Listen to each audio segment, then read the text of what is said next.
রাষ্ট্রপতি মোহাম্মদ শাহাবুদ্দিন 12ই মার্চ সংসদের প্রথম অধিবেশন আহ্বান করেছেন। ত্রয়োদশ সংসদের প্রথম অধিবেশন বসবে 12ই মার্চ। 12ই ফেব্রুয়ারি নির্বাচন, এক মাসের মাথায় এসে প্রথম অধিবেশন বসছে। নতুন ভাবে বসার চেয়ে আমার কাছে মনে হচ্ছে এবারের অধিবেশন এবং সংসদ প্রথম ভাগেই অনেকগুলো গুরুত্বপূর্ণ বিষয় এখানে অবতারণা হবে।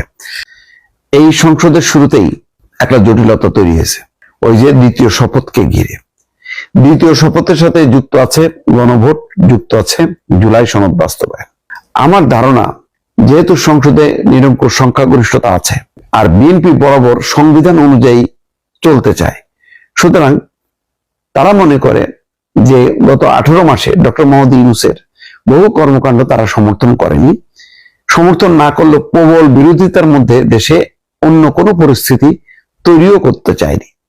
তারা চেয়েছে ছলে বলে কলে কৌশলে যেভাবে হোক না কেন নির্বাচনটা আদায় করা, কারণ নির্বাচন হলে বিএনপির জয় সুনিশ্চিত এবং সেটা বিএনপি দৃঢ়ভাবে বিশ্বাস করে। সামনে বিপদটা কিন্তু আছে। সেই বিপদটা কি? ওই যে দ্বিতীয় শপথ। সেই শপথের জায়গা থেকে বিএনপি বাঁচবে কিভাবে?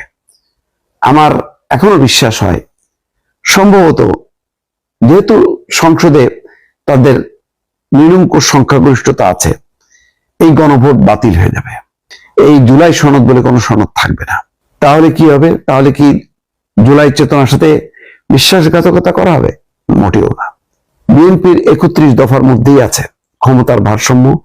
বিএনপির 31 দফার মধ্যেই আছে রাষ্ট্রপতি এবং প্রধানমন্ত্রীর মধ্যে ক্ষমতার ভারসাম্য, প্রধানমন্ত্রীর মেয়াদ নির্ধারণ করা, উচ্চ কক্ষ নিম্ন কক্ষ নির্দিষ্ট করা এবং একই সঙ্গে তত্ত্বাবধায়ক সরকার ব্যবস্থা প্রবর্তন করা। এই 4-5টা ধাপ যদি বিএনপি এই সংসদে নিয়ে আসতে পারে, তাহলে মানুষ কিন্তু ওই জুলাই সনদ, সংস্কার এগুলি সব ভুলে যাবে। বিএনপি সম্ভবত সেই পথেই হাঁটছে। বিএনপি আর পেছনের পথে হাঁটবে না।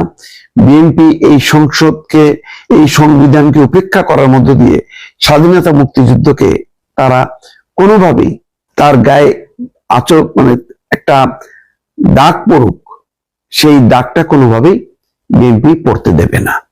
কারণ বাংলাদেশের এখন মুক্তিযুদ্ধ স্বাধীনতার যে মূল ধারাটা, সেই মূল ধারাটা এগিয়ে নেওয়ার প্রত্যয় ব্যক্ত করেছে বিএনপি। সুতরাং বিএনপি এই দ্বিতীয় শপথ, সংবিধানের সাথে সাংঘর্ষিক গণভোট, জুলাই সনদ এগুলোকে আর তোয়াক্কা না করেই সম্ভবত সংসদে একটি ভিন্ন মাত্রা যুক্ত করবে।